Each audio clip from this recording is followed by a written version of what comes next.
Amanida de contrastos, salmó amb salsa tàrtar i pinxos de fruita natural. Aquest és el menú que aprendran a cuinar aquests joves de Bigues i Riells en la primera sessió del taller Cuina sense pares, una iniciativa que pretén que els adolescents aprenguin a desenvolupar-se sols en una cuina.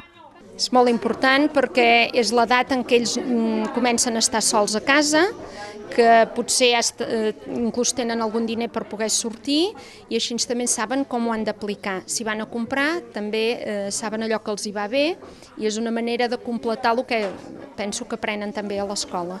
Per això les sessions pràctiques es complementen amb algunes explicacions sobre nutrició i les característiques dels aliments.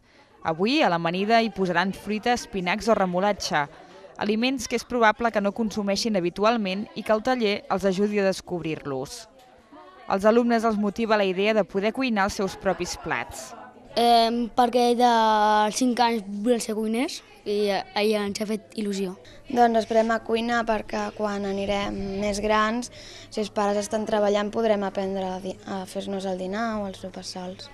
Perquè m'agrada molt cuinar i ja està. Jo perquè, a part de que m'agrada cuinar, volia aprendre una mica més. Vull aprendre a cuinar perquè si algun dia em trobo sol a casa per servir una mica dels plats i poder menjar. La lasanya m'agradaria molt saber fer-la perquè m'agrada molt. En aquesta primera sessió també han après a utilitzar el microones amb els recipients adequats i com no podria ser d'una altra manera, el taller s'ha acabat parant taula per poder-ho tastar tot.